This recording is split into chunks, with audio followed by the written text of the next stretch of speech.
بسم اللہ الرحمن الرحیم انہ من یشرک باللہ فقد حرم اللہ بالجنہ۔ اس کا نام اشرف علی تھانوی صاحب ہے۔ وہ اپنی کتاب فضائل یومیہ کے اندر 3 مقامات کے اوپر لکھا، میرے غوث الثقلین کا ایک دھوبی تھا، جب وہ مر گیا تو بعد میں اس دھوبی کو کسی نے خواب میں دیکھا تو پوچھا کیا بنا، تو کہنے لگے کچھ بھی نہیں۔ فرشتے نے آ کے پوچھا من ربو کا، رب کون ہے؟ تو میں نے کہا میں تو غوث پاک کا دھوبی ہوں۔ منکر نکیر آئے، انہوں نے آ کر سوال کیا مر ربو کا، کہنے لگا عبدالقادر جیلانی کا دھوبی ہوں۔ کہا ماں دینوں کا، تیرا دین کیا ہے؟ ارے کہا نا غوث پاک کا دھوبی ہوں۔ پتہ نہیں آپ کو بھی اتنا ہی مزہ آ رہا ہے جتنا مجھے آ رہا ہے۔ پوچھا ماں کن تو تقول بھی یک حاضر رجل، اونچی کہنے لگا اتنی پہچان بھی نہیں، گناہگار آدمی۔ حضور غوث پاک کے گھر سے کپڑے آتے تھے، دھو دیتا تھا۔ حضور غوث پاک کا دھوبی ہوں، اتنی بات قبول ہو، بخش دو نہیں تو سزا دے دو۔ فرشتے حیران، یا اللہ کیسے بندے سے پالا پڑا، اونچی جو سوال کرتے گئے جواب ایک ہی دیتا ہے کہ میں عبدالقادر جیلانی کا دھوبی ہوں۔ فرشتوں نے کہا مولا کس بندے کے پاس بھیج دیا؟ اب تک 2 ہی بندوں سے واسطہ پڑا، ایک وہابی اور ایک سنی۔ حضور غوث اعظم قبر میں آئے اور فرمانے لگے کیوں تنگ کرتے ہو میرے ماننے والے کو، اونچی کیوں تنگ کرتے ہو میرے، یہ کوئی لوارث ہے اس کو تنگ کر رہے ہو؟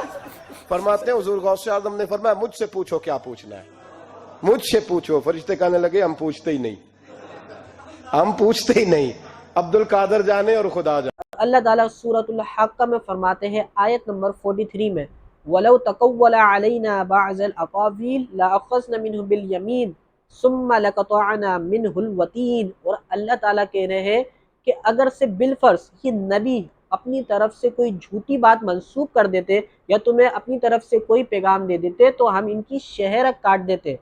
مطلب کہ اللہ تعالیٰ اپنے نبی کو وارن کر رہے کہ ہم ان کی شہرک کاٹ دیتے۔ شہرک کا مطلب پتہ ہے کہ ان کا دایاں کان کاٹ دیتے، اور تم میں سے کوئی نہیں ہوتا ہے جو ہمارے آڑ آ سکتا تھا، یعنی کہ کوئی نہیں بچا سکتا تھا۔ اگر سے یہ نبی کوئی اپنی طرف سے جھوٹی بات منسوب کر دیتے تو کیا اللہ تعالیٰ ان لوگوں کو چھوڑے گا جو اپنی طرف سے لوگوں کو باتیں بتائیں گے؟ یہ لوگ لوگوں کو قبر کی تیاری نہیں کروا رہے، آخرت کی تیاری نہیں کروا رہے، یہ لوگ رسول اللہ سے لوگوں کو دور کر رہے، یہ لوگ اللہ کی محبت سے ان کو دور کر رہے، یہ لوگ مزارات سے قریب کر رہے ہیں، یہ لوگ غوث اعظم سے قریب کر رہے ہیں۔ غوث اعظم تو ایک نیک تھے، اجمیری صاحب بھی رحمۃ اللہ علیہ، یہ سب بہت نیک تھے۔ یہ نہیں کہ مزارات پہ نہیں جانا چاہیے، جائے مزارات پہ، ان کے لیے دعائیں کرے، ان کے لیے درود شریف پڑھے، لیکن وہ لوگوں کو اس طریقے سے قصے بتانا، ان کا ایمان کمزور کرنا، پھر وہ نہ نمازیں پڑھیں گے نہ قرآن پڑھیں گے، وہ تو ہر ہفتے جا کے چادریں چڑھاتے رہیں گے، سب کچھ کرتے رہیں گے، وہ ویسے ان میں دین کی کمی ہے اتنی، آپ ان کو اس طریقے سے باتیں بتائیں گے، وہ نمازیں نہیں پڑھیں گے، وہ تو مزارات پہ چادریں چڑھاتے رہیں گے، گھر پہ ہی بولیں گے کہ چلو مولوی صاحب نے تو کہانی سنائی تھی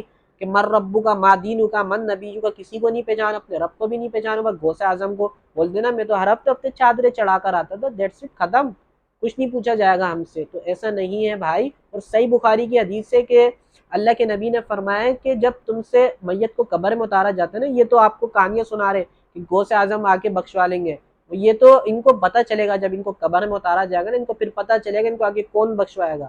آپ کا علم ہی آپ کو بخشوائے گا کہ آپ نے کیا پڑھا تھا اور دنیا میں کیا سمجھا تھا، وہی آپ کو بخشوائے گا۔ آپ صلی اللہ علیہ وسلم فرماتے کہ جب میت کو قبر میں اتارا جاتا ہے تو اس کے بعد فرشتے آتے ہیں اور جو اس سے سوالات کرتے ہیں مر ربو کا ما دینو کا من نبیچو کا، وہاں یہ نہیں چلے گا کہ میں تو غوث اعظم کا دھوبی تھا، میں تو ان کا مرشد تھا، میں تو چادریں چڑھاتا تھا، میں تو نعت خوانیوں میں جاگتا تھا، میں تو سب کچھ کرتا تھا۔ وہاں سوالات کیے جائیں گے اپنے رب کو پہچان، اپنے رسول کو پہچان، اپنے دین کے بارے میں بتا کیا ہے۔